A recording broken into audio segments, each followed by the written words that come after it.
siang semuanya. Yes, thank you so much for coming to At America this afternoon and welcome to At America. We are the U.S. Embassy's American Center. And please allow me to introduce myself. My name is Ara and I will be the MC for today's event. And for those of you new here, At America is the U.S. Embassy's American Center, and our mission here is to provide a space for people to learn more about the United States through our programs and also our events. And ladies and gentlemen, welcome to the second day of AmCham Indonesia Career Fair 2025. Boleh tepuk tangannya? Yes, thank you so much, everyone. So this event is an annual career fair held here in Ad America where participants can discover career and also internship opportunities accompanied by the experts. And ladies and gentlemen, soon we will begin our talk show session. And to lead our talk show today, we are already joined by our very brilliant moderator. Our moderator for today is the Director of Government Relations of AmCham Indonesia. Please welcome Wayan Agus Purnomo.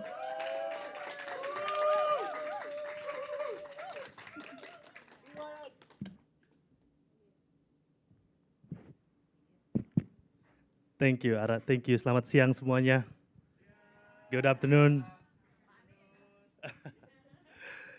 Okay, for those that didn't join the event yesterday, so this is the second day of Career Fair 2025, hosted by AmCham Indonesia and at America. So for those that are familiar with what is AmCham Indonesia, so AmCham Indonesia is a business association that the members are mostly the US companies operating in Indonesia.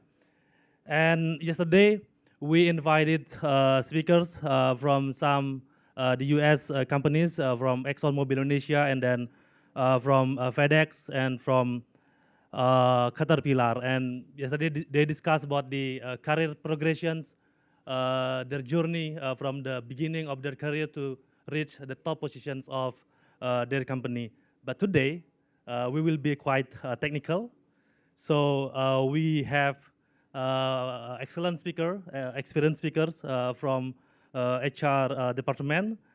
And when yesterday we are talking about the career progressions, today's question will be how to unlock the door, how to enter the job market. And I know you are here to this is a tough time, tough process, because you are in the process to apply job, and I think this is a challenging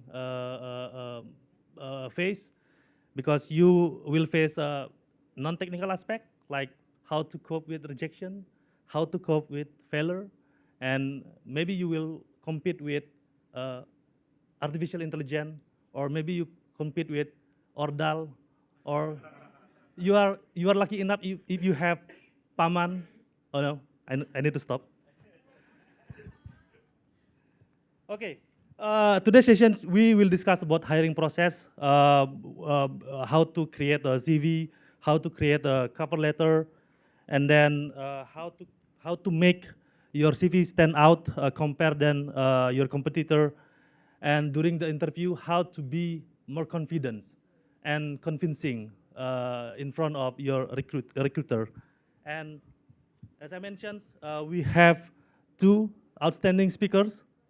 The first one is maybe I call to the stage Ibu Aroya Trianisa, Regional Senior HR Leader from GE Vernova. Thank you, Bu. Oh yeah, please. Ibu Aroya is an experienced human resources professional, currently serve as the Regional Senior HR Leader for Services, Power Transmissions at GE Renewable, which is part of GE Vernova.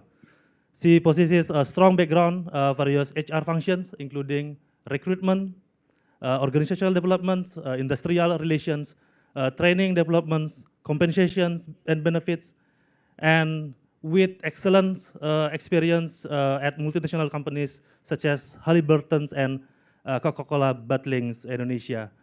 Ibu Aroya holds a bachelor degree in psychology from Diponegoro University and is also actively involved in social activities such as trainer, facilitator, and counselor related to psychology and reproductive health.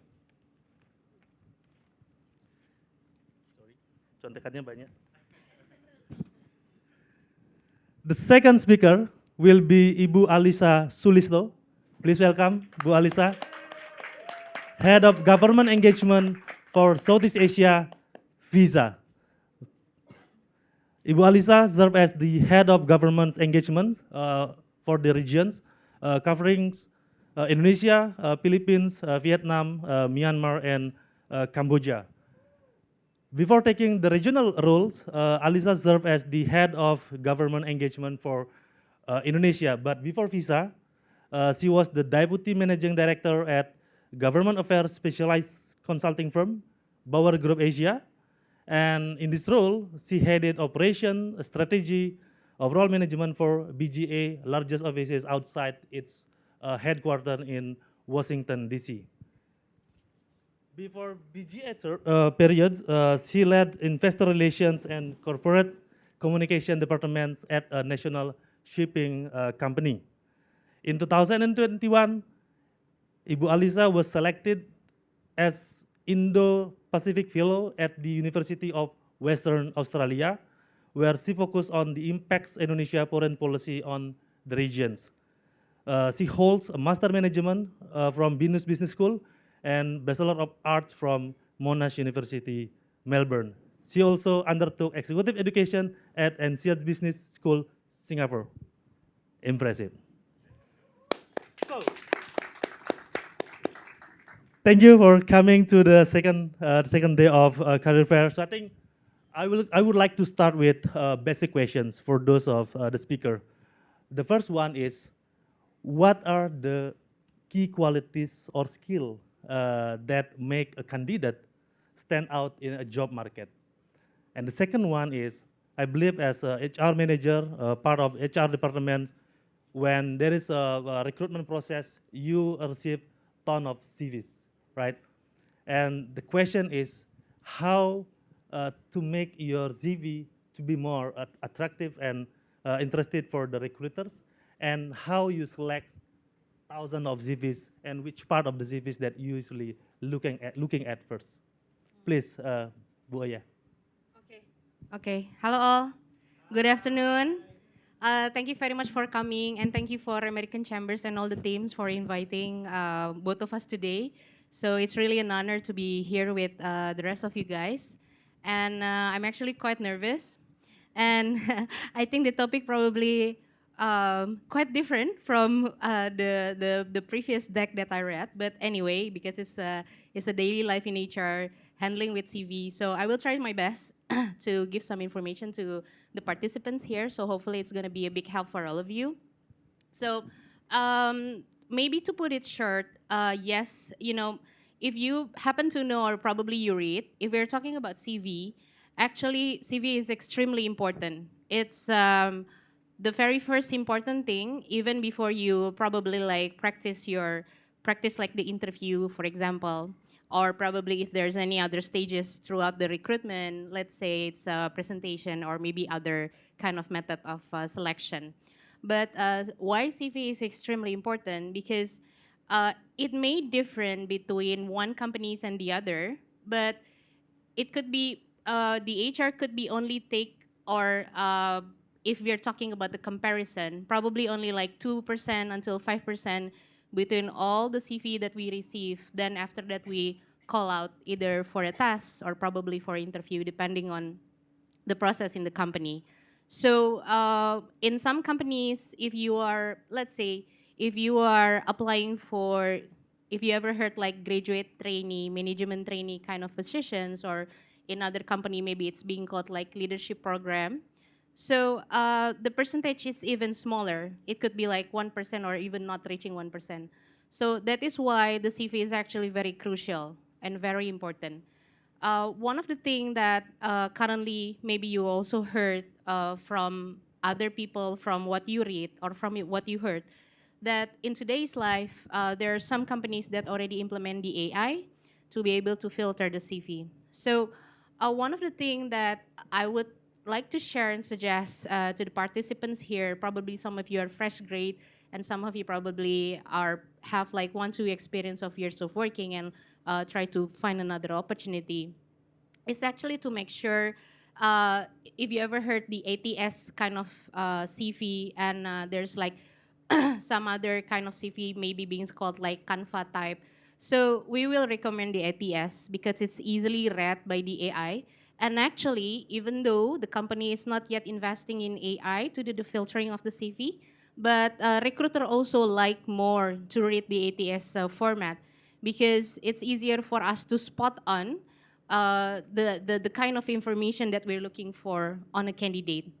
But to also be fair, actually, when you fill out your applications and it's, let's say, when it goes through a system, there are quite many, if I would say, there are quite many occasions where actually the recruiter will basically filter based on your grades, for example, or probably based on your major, of course, right? Because those kind of things are very important. And it's not something that is not fair because like everyone has different GPA here, right?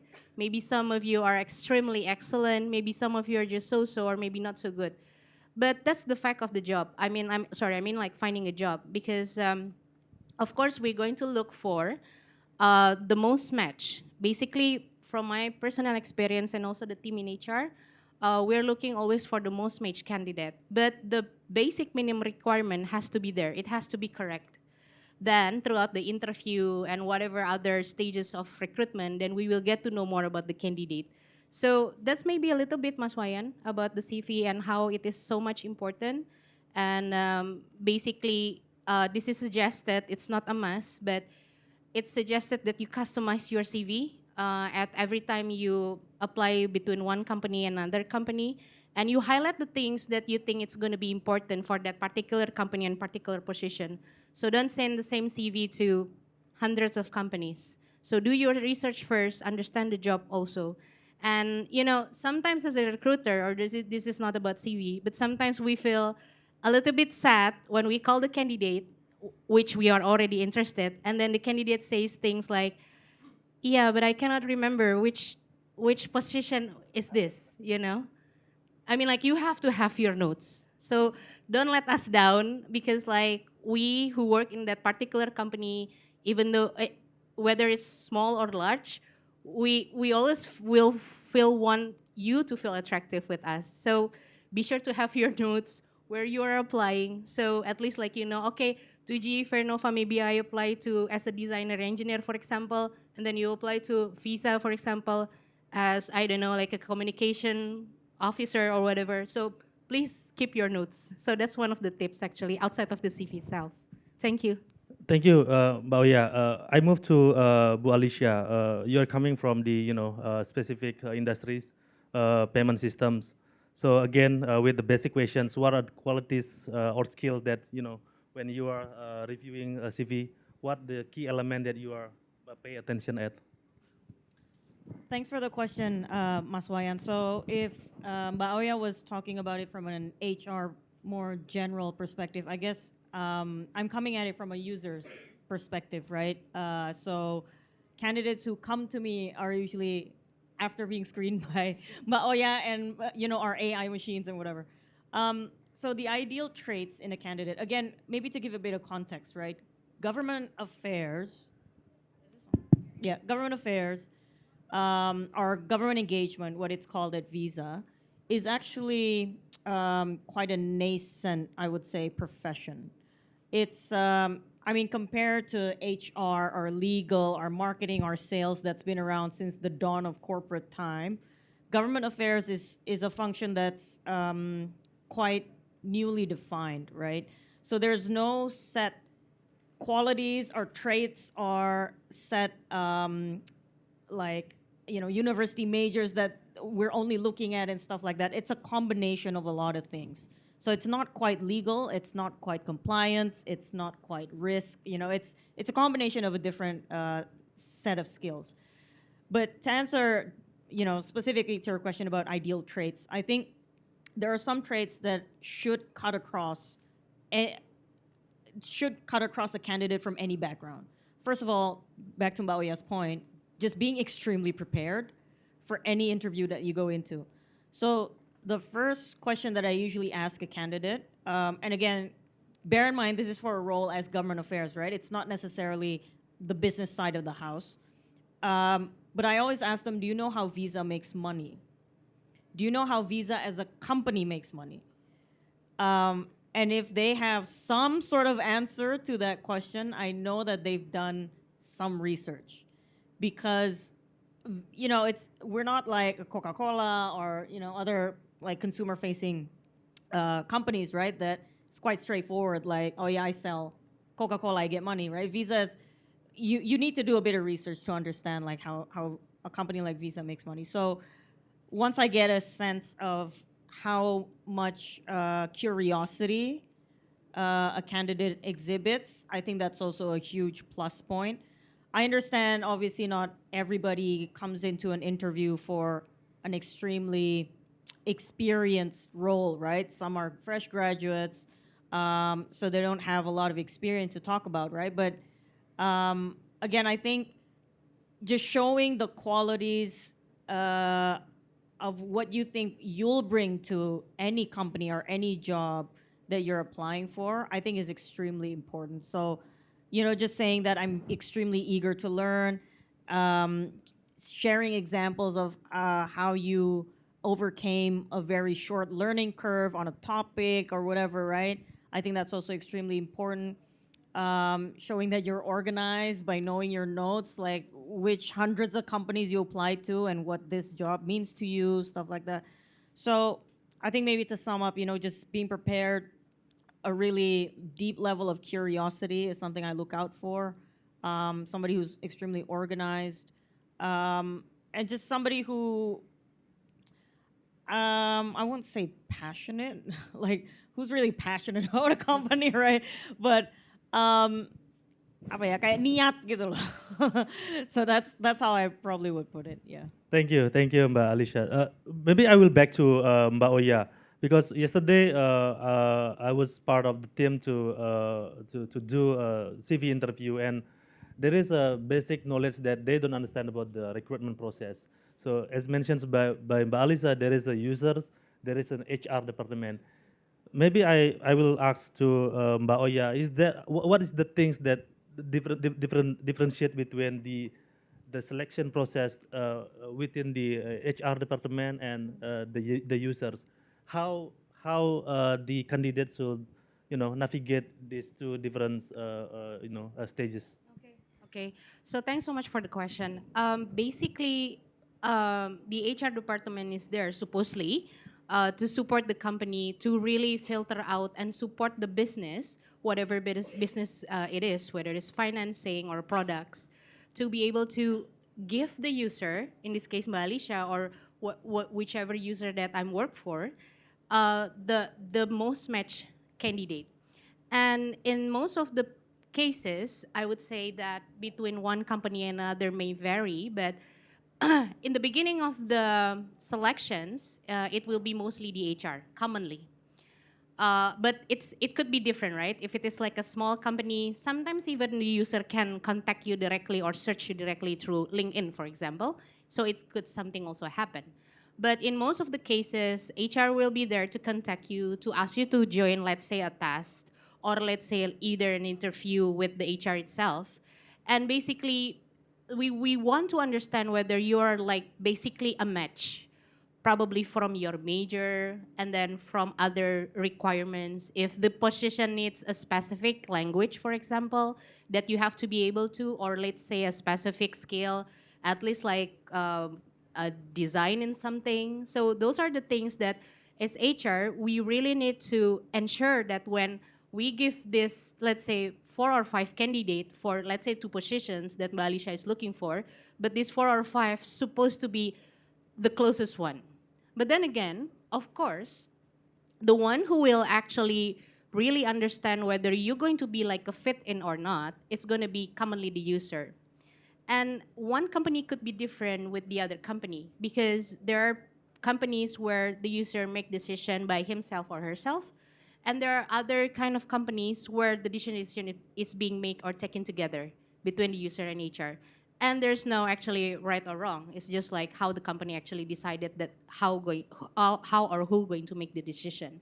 But basically, that is where the HR have to work on, and user is actually to ensure on all the pieces that he or she wants to know whether you are going to be like a fit in to the job. So that's probably the summary of it, Mas. Thank you. From the end user, Mbak Alicia, what's the the things that you usually looking at regarding the candidates when during the selection process? So I think addressing probably the most fundamental question, which is where does the difference lie, right? So I think the reason I know this very deeply is because I'm hiring right now, actually.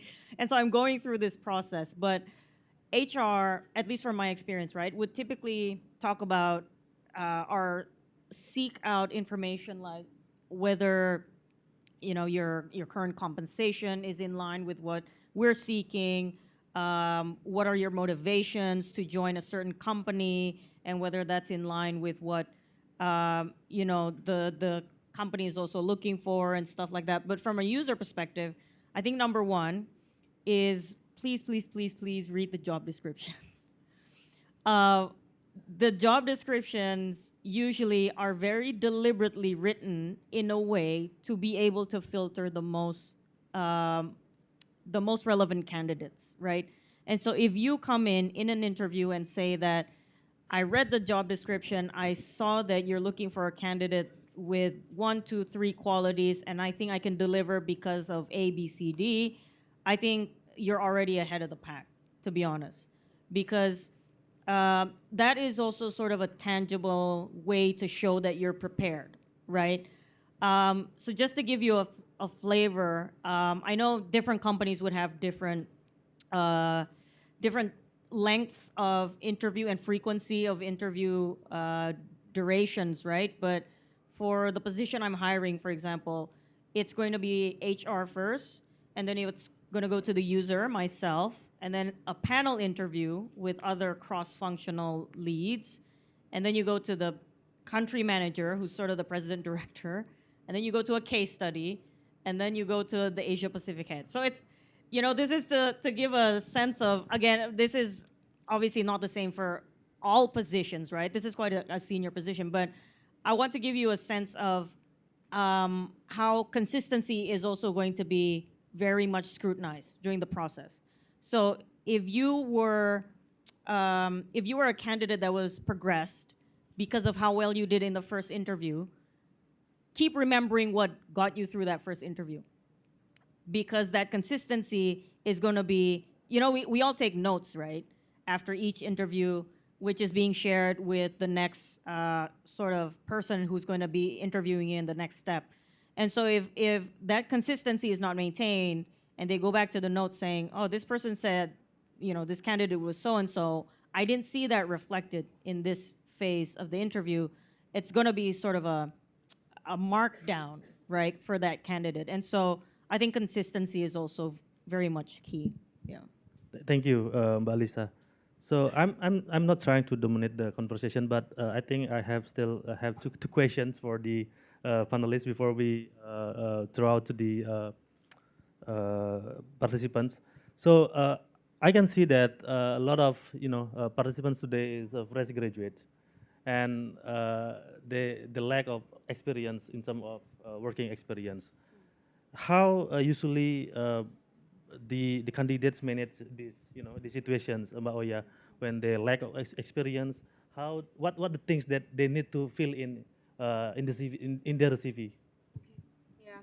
So I would say that today, not today, probably even since 15 years back. So actually before, my role today in GE is actually something, a general. So we call it like HR generalist. We handle from A to Z, maybe Mas Wayan earlier said like from learning and development, industrial relation, and so on and so on. But I also used to be a recruiter. I mean, like it's myself as the recruiter when I was working in my previous company, Halliburton.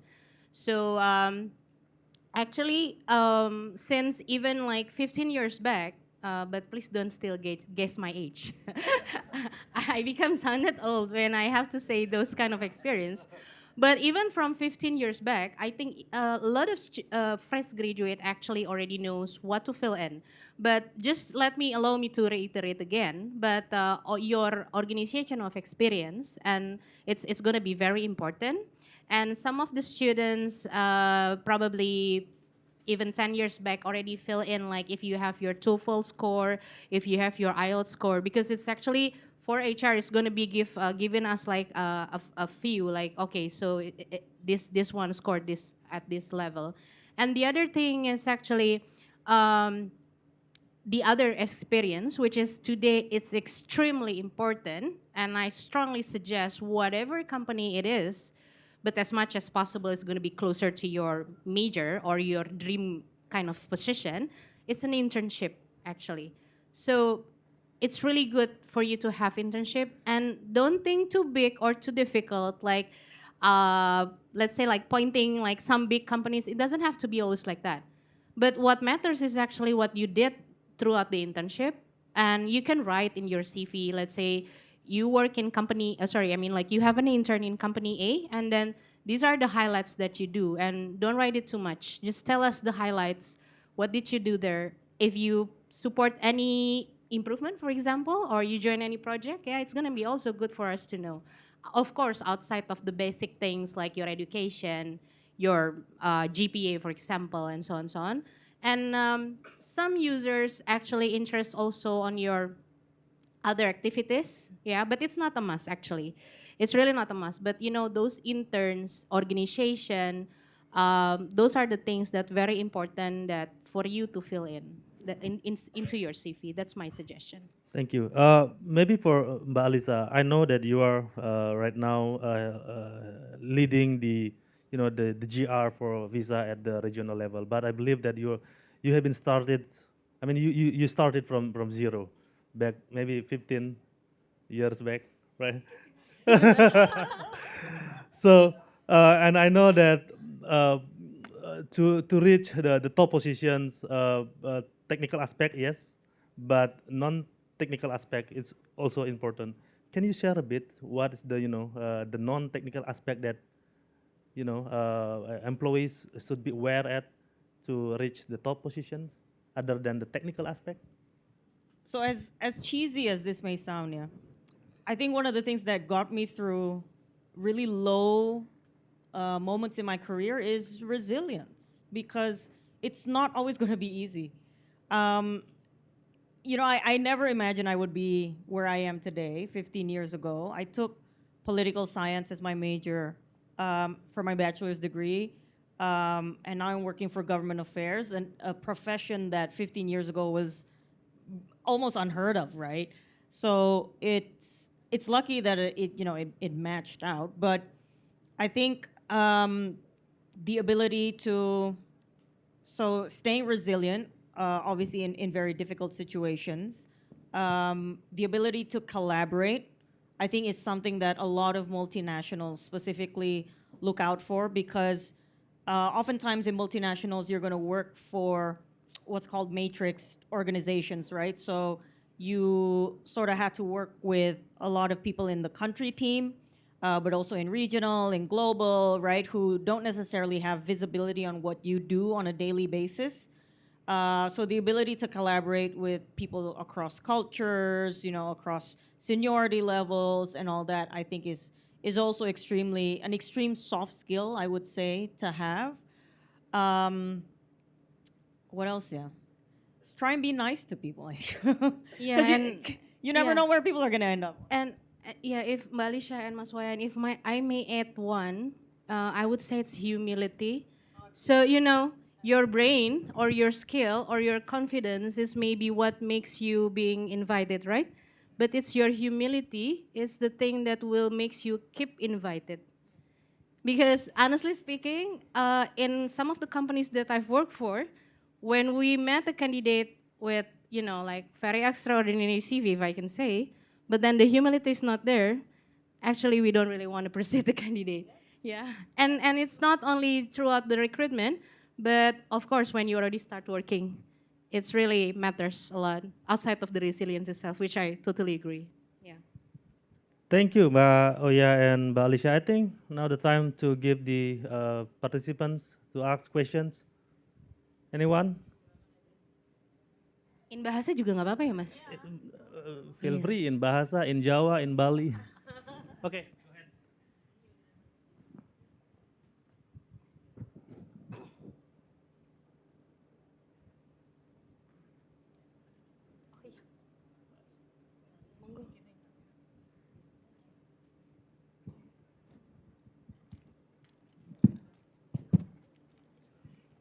Oke, thank you Mas Wayan, dan halo Mbak Oya. Sebenarnya ini pertanyaan buat Mbak Oya ya, dan mungkin ya. Sebelumnya perkenalkan saya Fajar, dan sebelumnya saya pernah intern di GI Vernova juga, di PT Jens di Bandung. Dan kebetulan saya dari Undip juga, jadi ya kebetulan sih. Ini satu hal yang ingin saya tanyakan, ya mungkin ini jadi overthinking saya selama ini ya. Katakan ada job opening gitu ya, baru buka hari ini. User itu biasanya mereka dapat CV yang udah difilter sama HR itu berapa hari setelahnya ya. Karena kadang saya agak pesimis kalau jobnya itu udah open selama seminggu atau seminggu lebih gitu. Ini masih possible nggak ya kalau misal saya apply, jangan-jangan udah di take gitu, udah ada yang kepilih. Jadi itu sih yang ingin saya tanyakan. Punten, namanya siapa, Mas? Fajar. Mas Fajar? Iya. Oh, oke. Aku boleh ngasih souvenir nggak? Because I like first question anyway. Sorry, mungkin ini aku kebetulan ada temanku juga di sini, Mbak Dewi. Tadi belum kenal ya. Boleh dibantu ya? Thank you for the question ya. Di bisnis apa waktu itu? Di bisnis apa internnya? Di PT Jens. Oh, di Jens. Oke, Iya. Bandung ya. Iya. Iya. Oke. So thanks pertanyaannya. Kalau secepat apa? Kadang-kadang ya, recruiter itu kita juga mengharapkan keberuntungan, teman-teman. So I mean like it's not always like, it's not always the AI and everything. Because especially for actually experienced positions, it could be extremely difficult for us to look even for two CV. Because sometimes probably my user said, oh yeah, I just need two CV but a good one. And you know what? It's not easy, especially if Mbak Alicia and her function requesting A to Z, But anyway, don't be worried. I mean, like, even though you're looking at it like 2 weeks after it's being posted, please still apply. Because you'll never know. You never know what's going to happen with the candidate that previously being reviewed by HR and then, let's say, being interviewed by the user. We always look for a candidate from who apply first. So even though it's 2 weeks, even it's 1 month, it's okay. If you're still seeing the job is being posted, then there's a reason why. But then again, of course, when you see that the job is no more being posted, we probably have someone who is already going to some stages or probably even, let's say, like an offer stage. So please worry not. Maybe there's someone else that's being filtered before you, but please still apply. That's actually my suggestion because you never know what's going to happen with that previous candidate actually. And even I think I do have an experience, it's not a pleasant one because I'm HR and I'm being expected to support the user as fast as possible, of course, because user always said, I need it tomorrow. Oh yeah, yeah. But bad things can happen. Yeah, candidate can withdraw or whatever happens. So we're going to always look for who already apply. So don't worry, just apply. Yeah, that's actually the answer. Thank you. Yeah, and we have experience. I mean, we at AmCham we have experience. There is a candidate that apply after the deadline and she got the job. Because sometimes there is, as mentioned by Maoya, maybe there is unexpected happens. Salary doesn't match. The offer doesn't match. Okay. Next one. Anyone? Okay. Okay. Okay. Hi, my name is Jonathan. I actually have quite a few questions, but I guess this one question is what I'm currently facing in, and I think some might also be facing the same problem, is when it comes to LinkedIn or other like job applications where they have this easy apply, and sometimes they don't really have the meet the hiring team on them. But I don't want to show the hiring team that I was just scrolling and I saw the job and then I was like, oh, easy apply, and then I continue scrolling. But I actually want to show that I'm actually genuinely like interested in the job post. Like, how do I actually connect to the hiring team, and how do I because you guys mentioned about interest and genuine interest. It's like, how do I really show that, especially when I can't really find the hiring team or any contact to be in contact with. I hope you guys understand the question. So thank you. It's so difficult. I think his English is so good. Okay, no, I understand. Okay. Sorry, this is a joke. Okay. Okay, so I would actually think whether to connect on and or how to connect with the hiring team, right? Okay, so just to let you know, I will be very honest with all of you. Maybe I receive uh, when I was in Halliburton, it was extremely crazy, more than 100 message a day in my LinkedIn. Today is better because I don't directly do the recruitment by myself. I'm being supported by the recruiter or the talent acquisition team. So to give you a flavor, that either user or HR who is there in the information of LinkedIn as the hiring team, for example, maybe they've been contacted by so many people. But guess what? You know, the interesting part, quite a lot of my user actually read the notes. But I honestly actually not so much read the notes. Yeah, very honest with you. Because there's so many. But my users, some of them come back to me and say, oh yeah, has this one actually applied to us? I think he or she has a very good qualifications. And I said, like, how do you know? Because like I know he doesn't or she doesn't really try to find someone in LinkedIn, right? Yeah, this person reached out to me and said that he or she already applied. Have you seen his or her CV? So sometimes user do read your notes. So it's gonna be good if you still drop a message to the user. That's my suggestion, or the HR. It's okay, but I'm sorry if you don't get the reply back. And if just let's say this is also another tips, and this is something that's trending quite new. I mean, like probably like 5 years back, not really old, like in the past. So a lot of headhunters actually give suggestion if you are going to be called for an interview by Oya, for example, or let's say Mbak Alicia as the user here, it's okay to look on her LinkedIn profile. And because we are so much living in the AI world today, so you can go to ChatGPT and then you can also say, it's like, this is the kind of profiles that going to interview me. Any tips? It's okay, guys, to do it. I mean, like, that's why we live with AI, right? To help us. So you can do that, and it's okay, actually.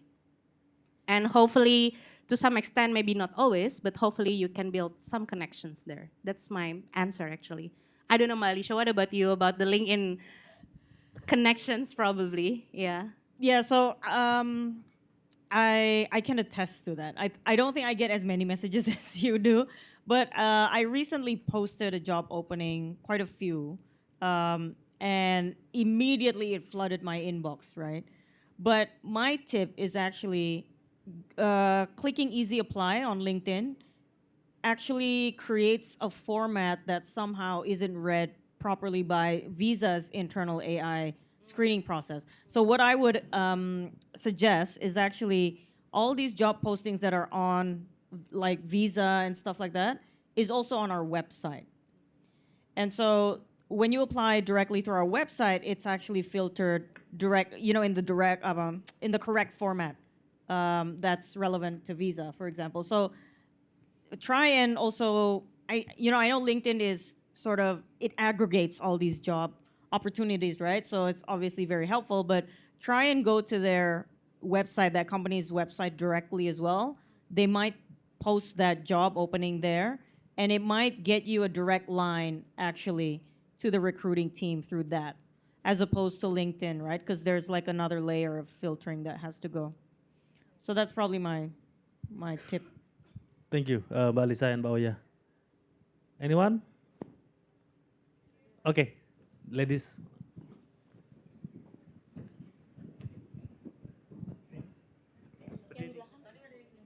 Sorry.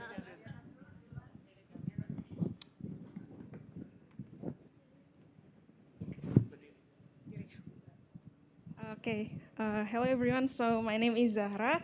I just graduated a month ago from my double bachelor's degree in information systems and applied computing. And the questions that I want to ask to you is, after I heard that you mentioned recruiters also interested if we, the applicants, putting our non-academic experiences or organizational experience in our CV. Does that mean that it's better for me to put my non-organizational experience as well in my CV, which leads that my CV going to be 2 pages?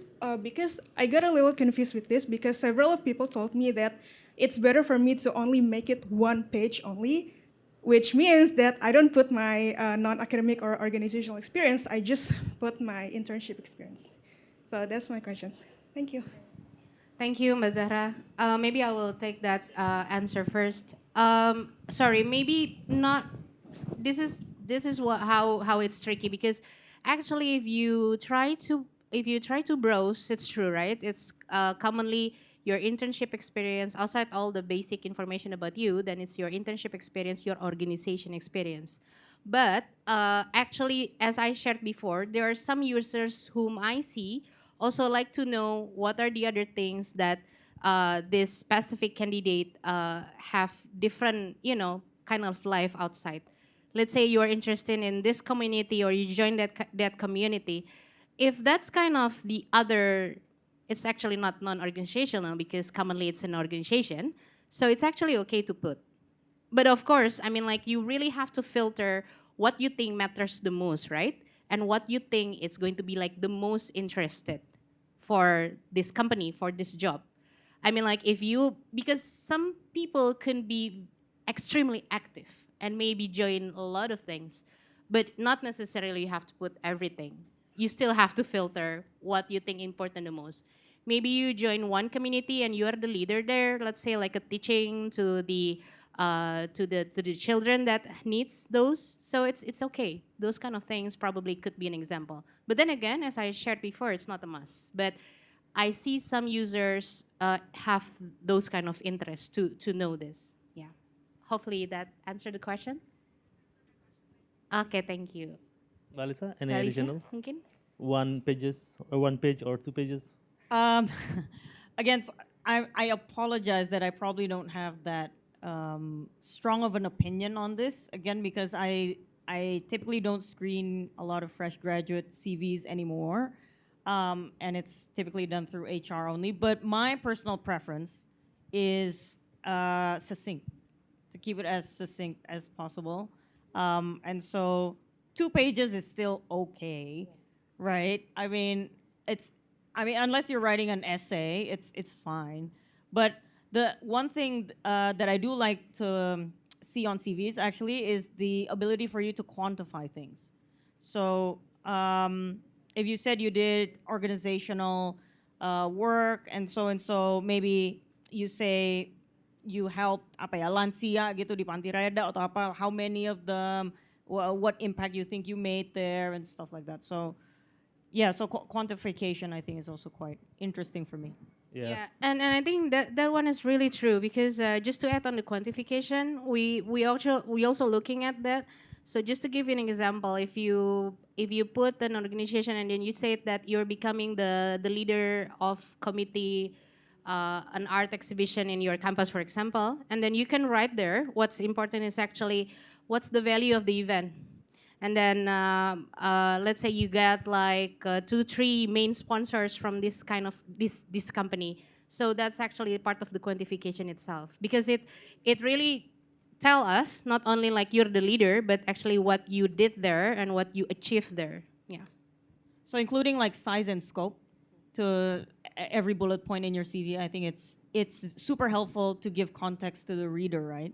So like when you say you're part of a organization, you led an organization or something, just put in like how many people you led in that organization, right? How big is it?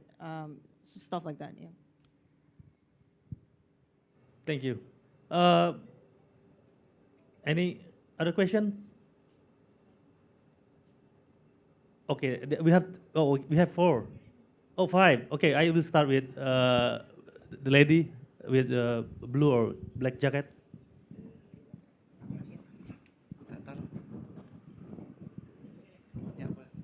And then start with the white shirt. Yes. Okay. And then over there. And then last one. Okay. Okay, start. Hi, Mbak Oya and Mbak Alicia. Thank you for the opportunity. I have several questions. I'll try to make it as short as possible. For me personally, I've been working for 2, 3 years now. However, I noticed there has been a bit of difficulty to find a job as I have moved from abroad back home for several reasons.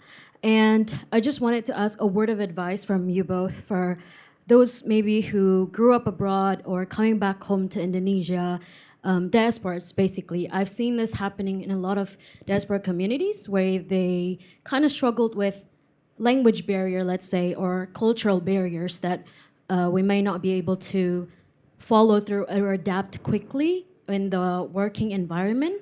So, what would be your advice for them? For example, I've had several experience abroad, but maybe there are some expectations out of us that are like maybe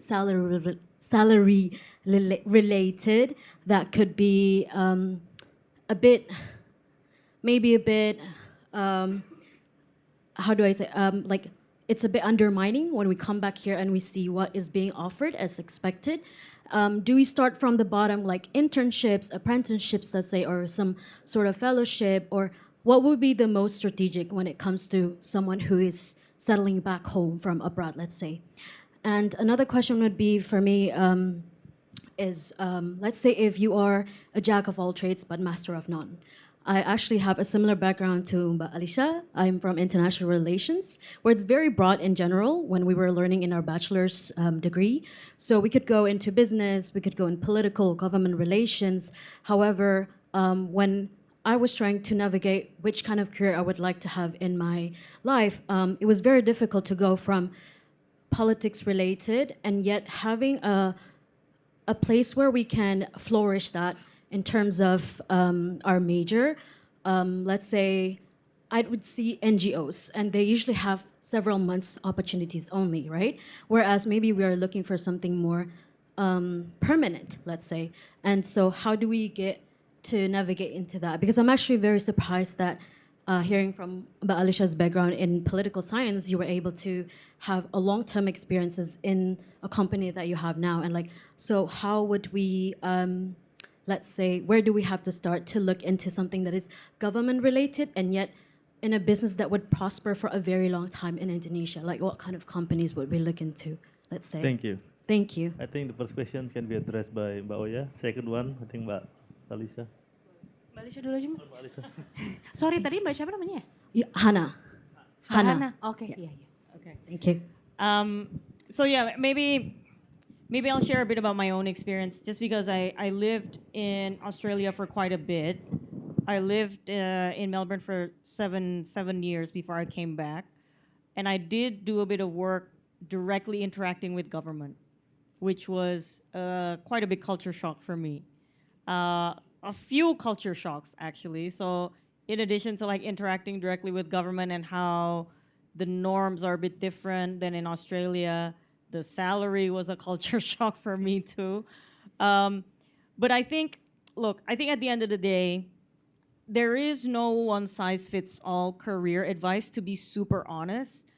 You and I have very similar educational backgrounds, yes, but I think the reason why I was able to thrive in certain roles or certain companies is also because I found a mix of factors that worked for me and aligned with what I was looking for at the time.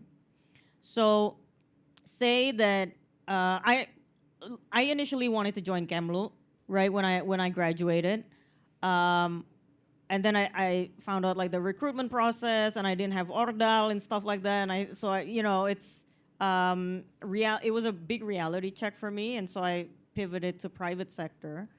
But when I was in my first job working at a shipping company, which was a local shipping company, I had a lot of time actually, because when you're sort of a fresh graduate, there's not a lot of demands on you and stuff like that. And so the one thing that I thought would be super helpful was if I sort of leveled up my education. And so I actually took my master's while I was working at my first job. Um, and so right after I graduated from my master's, it actually allowed me to enter sort of a consulting company that YN was saying. It's called BGA.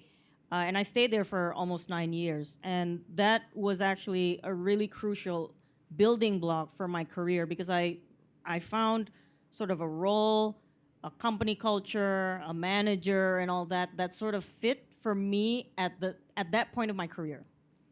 So one of the most crucial things I learned was how to tie into my foundational educational background of like political science. I took finance for my master's, so political science and finance, and tie it into translating what political developments means for business.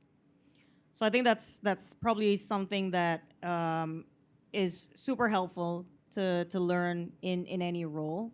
Just how to tie in your technical expertise to what it means for the business in the company that you're working for, because I think that's something that any company sort of looks for in a candidate or anybody in the role. Sorry, can I ask where you're working at right now? Oh, okay. Ah, okay. Okay, interesting. Actually, in some companies that I've worked for, I don't know whether it's because they're relatively, in terms of size of the company, it's like, if I can say, it's a bigger company or a big company. So there's really no issue actually for us to actually like, if we are interested with the qualification of the candidate, we don't really see, those things, whether like you're grown up here and you have experience here or you're from abroad. But I'm not really sure, and I unfortunately couldn't much comment with the other typical of company, right? Maybe they do have some thinking, already thinking that this it's going to be difficult to talking about the salary, because it's quite true, right? I did hear probably one two comments from my colleague who are not working in my company, like, why should I call her? Why should I call him? Because it seems like too high for us, even before calling, by the way. Yeah, but in the some companies that I've worked for, we actually are okay. I mean, like, as long as it's matched the qualification, then we're gonna call the candidate if we need these numbers of candidate. But there might be some other who have different kind of thoughts because probably they think it's the candidate expecting a lot. Yeah, that's probably one of the thing that I can comment here. Thank you, Mbak. I think we can go to the, yeah. Thank you. Good afternoon to Mbak Oya and Mbak Alicia. I want to ask some questions that you've mentioned previously, that from the many CVs that you've received, that only a few that you accepted, or that you accepted to go to the second stage. Especially it's even smallest percentage for the empty position that compared to the staff position. I want to ask about the what quality that differentiate that for that the HR is looking for in the staff and the MT position, and what could we put, or what can we point out so that we could have a better chance or have an advantage in applying in said position if, from the staff and MT position? I think that's all for my question. Thank you. Mas siapa, Mas? I'm Bimo. Mas Bimo. Yeah. Okay. Thank you, Mas Bimo, for the question. It's actually almost everything that we have discussed. So all your organization experience, internship experience, and if you quantify them, just like Mbak Alicia said, it's even better. And of course, those are the things on top of your basic qualifications, like your major and also your GPA as well. So, and the length of study, some HR or some company also would want to see that the length of study, like how long or how many years you spend or you are able to graduate from this particular university, for example. So those are the things that we really look for. And even if, let's say, just to let you know, it doesn't always comes up with, let's say, GPA 3.2, and then we can have like thousands of applicants, right? let's say like 1,000 of applicants, and then we have GPA between 3.2 and also let's say until 3.75, for example. But it's not always the situation we're going to take the GPA first, the highest GPA first. That's not the thing. It's actually different between one company and another company. So in some companies that I've worked for, it's not really necessarily the high GPA, but all those additional on tops that I shared, internship, organization, and if you put like your achievement there, and if you quantify them, that's even better. So those are the things that we're going to look for. But just to let you know as well, there are still some other companies that have, how to say this, like preference of universities. Yeah, and I would say as HR, I'm lucky because I work in companies that doesn't have that few. So I mean, like we are literally open whether you're from a national or government or not, your university in Indonesia or you're from outside, graduate from outside. I mean, we're really open with those things. But there are some other companies that really still targeted these universities. Either they say it or they don't say it in their job posting. So if you're so there are also probably some thinking from candidate, if I'm not coming from this university, that university is probably like lesser opportunities for me. My answer that it could be a yes or no. It really depends on the company. Sorry, I just wanted to add, to be honest, I think multinationals have less of a preference Yeah. for universities Yeah. because most multinationals actually have what we call non-discriminatory sort of policy in terms of screening for candidates. And so that's deliberate, right? Like it's more about the quality of your CV more so than what uni you came from. Thank you, Balisa. I think we still have 3 minutes left. I guess the last one. Okay, hello everyone. I hope you are doing well today. My name is Nia. I have two questions. So, there's an ongoing debate out there about what is the minimum duration that you have to stay in a role. Some people say you have to stay for like 3 years in a role in order for you to not be called as kutu loncat. Some people say 2 years is enough, and even I know a friend of mine that job hops for every 1 year. So I'm curious, in your opinion, what is the minimum duration that a person has to stay in a role? And my second question is, for a person that cross majored, like for example, that person comes from an engineering background, but currently that person works in a business role, a client-facing, non-engineering related role. What is the perspective of the HR regarding this matter? Like, is it a good thing or a bad thing? Like maybe it's a good thing because it shows adaptability, resilience, and etc. Or maybe is it a bad thing or something? Thank you. Job hopping. Yeah, job hopping and cross. It's a cutting really background. interesting question, honestly, because I've encountered different preferences to that. So I've seen users who react to a CV of a person who, changes roles or organizations every 3 years, for example, and they say, "Oh, this is the type of person I'm looking for," because they constantly want to grow, right? They get bored in their current role. They know that there's a ceiling and they want to grow. Um, so there's a preference to that. I was just looking at another CV the other day, similar history, changing roles in organizations every 2, 3 years. And this person was saying, "Why is this guy job hopping so much? Is it common in Indonesia?" And I was so it's a very different preference, and I might say I might add it depends on the generation of the user who's looking at it. I think older generations tend to want to see people in longer roles. People staying longer in roles and not necessarily roles but organizations. Maybe the other thing that could help boost your CV a bit is also if you stay in an organization really for a significant duration, right? If you're not promoted within after a certain length, that could also be a yellow flag. I won't say a red flag, but a yellow flag, right? Because or unless you can sort of you can sort of illustrate that even though you were in the same role, that you expanded somehow, you were added responsibilities and this and that, because that also sort of signals that, oh, this person is too comfortable in their, in their comfort zone. So that's also something that I think some users look out for. Yeah. About cross background, last comment.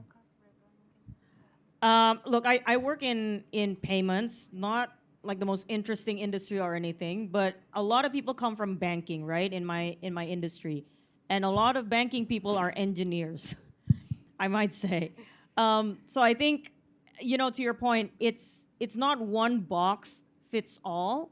I think engineers have a very structured thought process, right? They look at problems, they want to solve it, and I think that's also a really valuable skill to have in any role. And so I think, to your point, right, despite your background, your educational background and whatnot, being able to thrive in a role that isn't, traditionally from that certain educational backgrounds, I think is a plus, to be honest. Yeah. Thank you. I think the time is over, I guess.